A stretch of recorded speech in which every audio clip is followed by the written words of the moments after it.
Namaste, friends, disciples, and devotees. Today, our reading is a two-part reading on the adverse and hostile forces. Part one will be from Sri Aurobindo, and next week, part two will be from the Mother.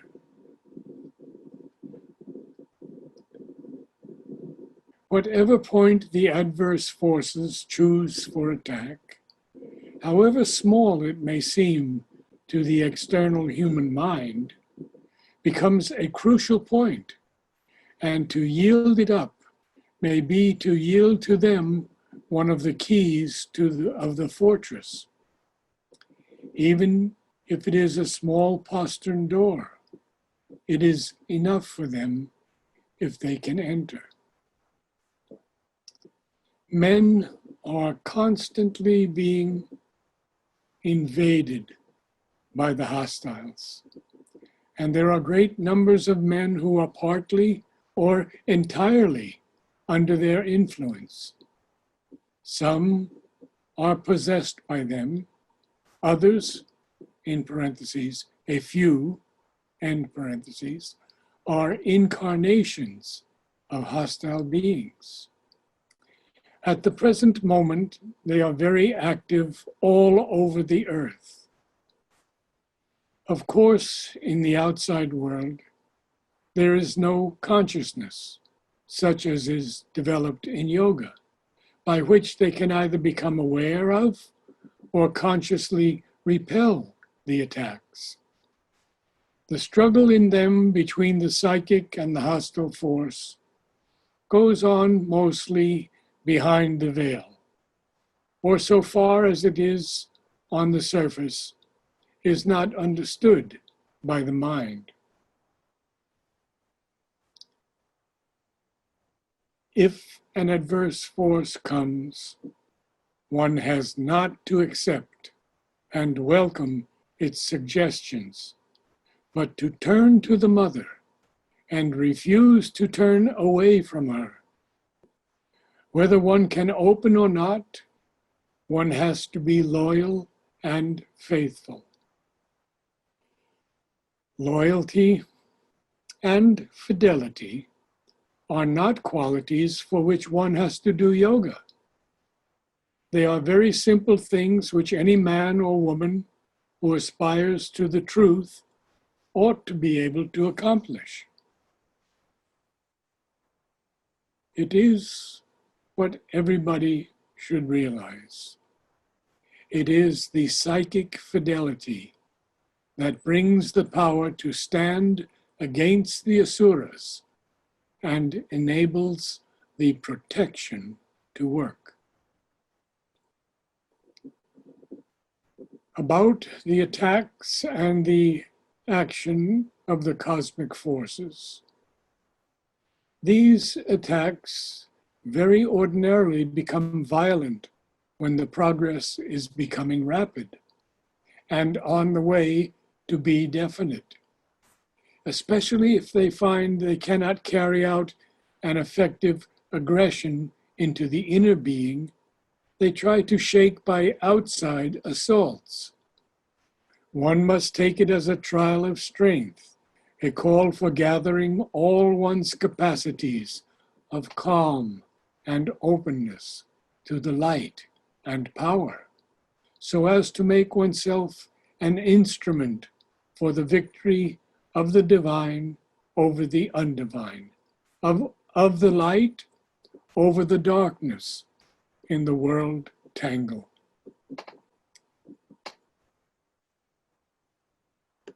You are right. The hostile forces, their attacks, their suggestions ought now to be superannuated, out of date, out of place here in this sadhana.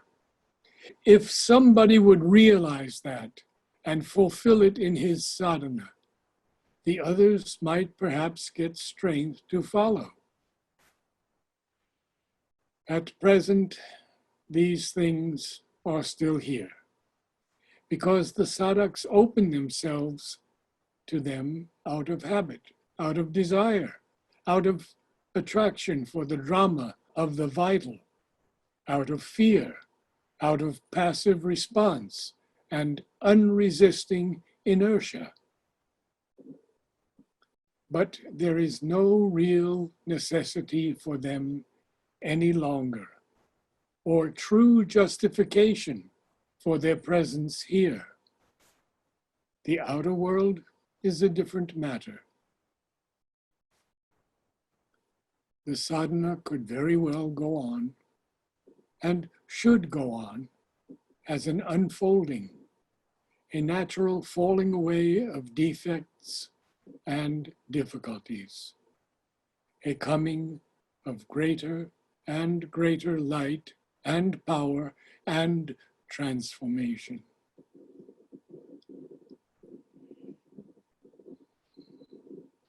A progress made often stirs the adverse forces to activity.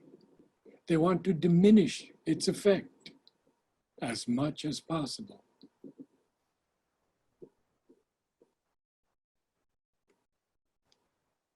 Naturally, the hostile forces are always on the watch to rob what they can of the things received by the sadhak. Not that they profit by them, but they prevent them from being used to build up the divine in life.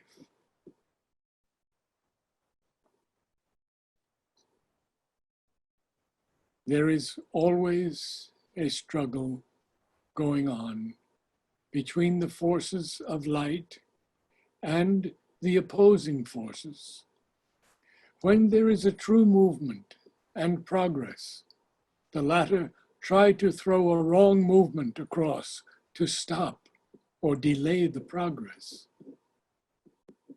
Sometimes they do this by raising up old movements in yourself that have still the power to recur.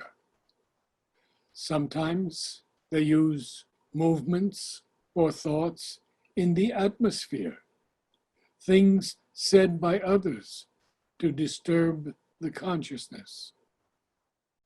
When a settled peace and working of the power and self-giving of the being can be fixed in the physical, then there comes a secure basis.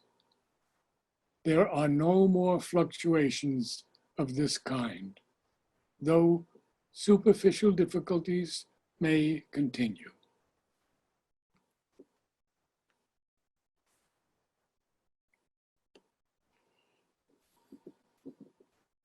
You think too much of the adverse forces. That kind of preoccupation causes much unnecessary struggle. Fix your mind on the positive side. Open to the mother's power. Concentrate on her protection. Call for light, calm, and peace, and purity, and growth into the divine consciousness and knowledge.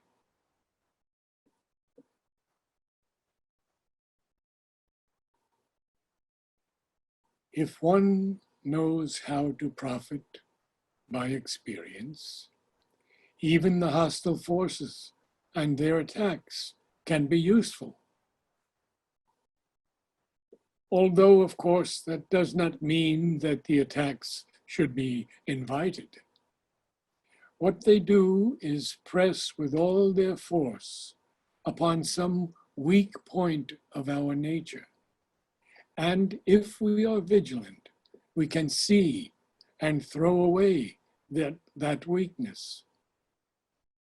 Only the attack method of these forces is too violent and upheaving, and endangers the good things in one also, faith and peace, etc.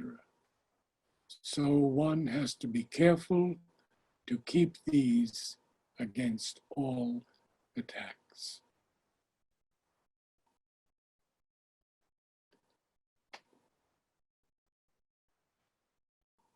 It is a fact always known to all yogis and occultists since the beginning of time, in Europe and Africa, as in India, that whatever yoga or yajna is done, there the hostile forces gather together to stop it by any means. It is known that there is a lower nature and a higher spiritual nature. It is known that they pull different ways, and the lower is strongest at first, and the higher afterwards. It is known that the hostile forces take advantage of the movements of the lower nature and try to spoil through them, smash or retard the siddhi. It has been said as long ago as the Upanishads, in parentheses, hard is the path to tread, sharp like a razor's edge, end parentheses. It was later said by Christ, in quotes, hard is the way and narrow the gate by which one enters into the kingdom of heaven, end quote. And also another quote, many are called, few chosen, end quote, because of these difficulties. But it has also always been known that those who are sincere and faithful in heart and remain so, and those who rely on the divine will arrive in spite of all difficulties, stumbles, or falls.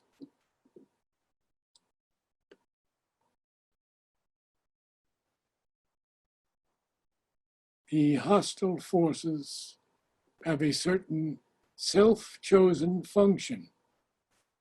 It is to test the condition of the individual, of the work, of the earth itself, and their readiness for the spiritual descent and fulfillment.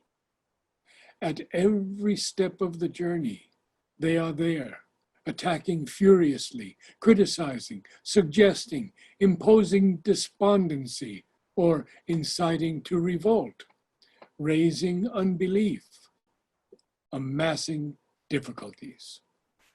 No doubt they put a very exaggerated interpretation on the rights given them by their function, making mountains, even out of what seems to us a molehill. A little trifling false step or mistake, and they appear on the road and clap a whole Himalaya as a barrier across it. But this opposition has been permitted from of old, not merely as a test or ordeal, but as a compulsion on us to seek a greater strength, a more perfect self-knowledge, an intenser purity and force of aspiration, a faith that nothing can crush, a more powerful descent of the divine grace. About the contact with the world and the hostile forces. That is, of course, always one of the sadhak's chief difficulties. But to transform the world and the hostile forces is too big a task, and the personal transformation cannot wait for it.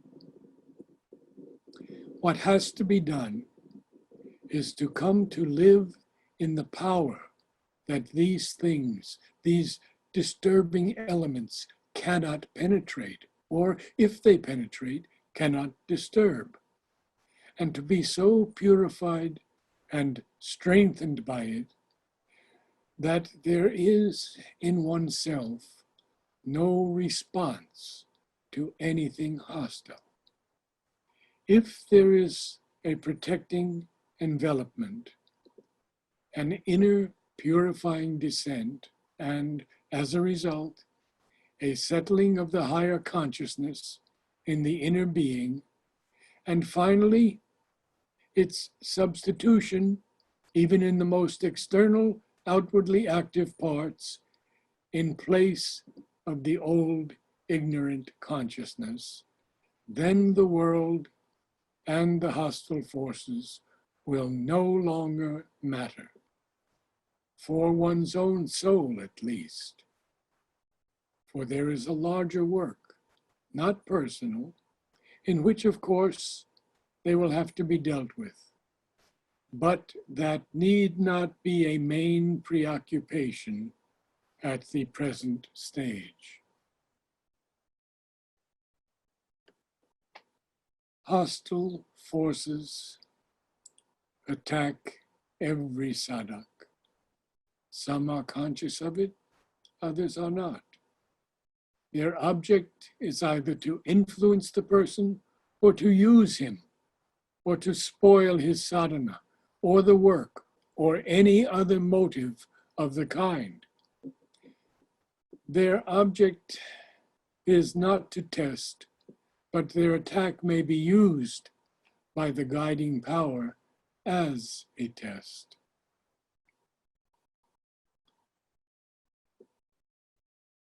There are two things that make it impossible for them, the hostile forces, to succeed even temporarily in any attack on the mind or the vital. First, an entire love, devotion, and confidence that nothing can shake. Secondly, a calm and equality in the vital as well as in the mind, which has become the fundamental character of the inner nature. Suggestions then may still come. Things go wrong outside, but the being remains invulnerable. Either of these two things is sufficient in itself. And in proportion, as they grow, even the existence of the hostile forces becomes less and less of a phenomenon of the inner life, though they may still be there in the outer atmosphere.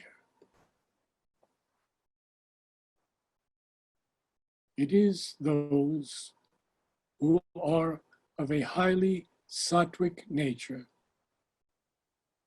especially if strongly surrendered to the mother, who escape the invasion or attacks of the hostile forces in the mind and vital. The hostile forces do not need a cause for attacking. They attack whenever and whoever they can. What one has to see is that nothing responds or admits them.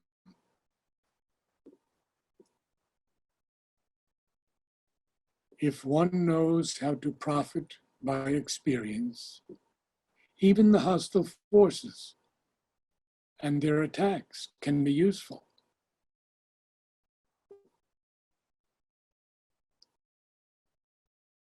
The hostiles, when they cannot break the yoga by positive means, by positive temptations or vital outbreaks, are quite willing to do it negatively. First by depression, then by refusal at once of ordinary life and of sadhana. I know this has been a long session, but nowhere on this earth, from any thinker in the world, could give us what Sri Aurobindo and Mother give us. Namaste.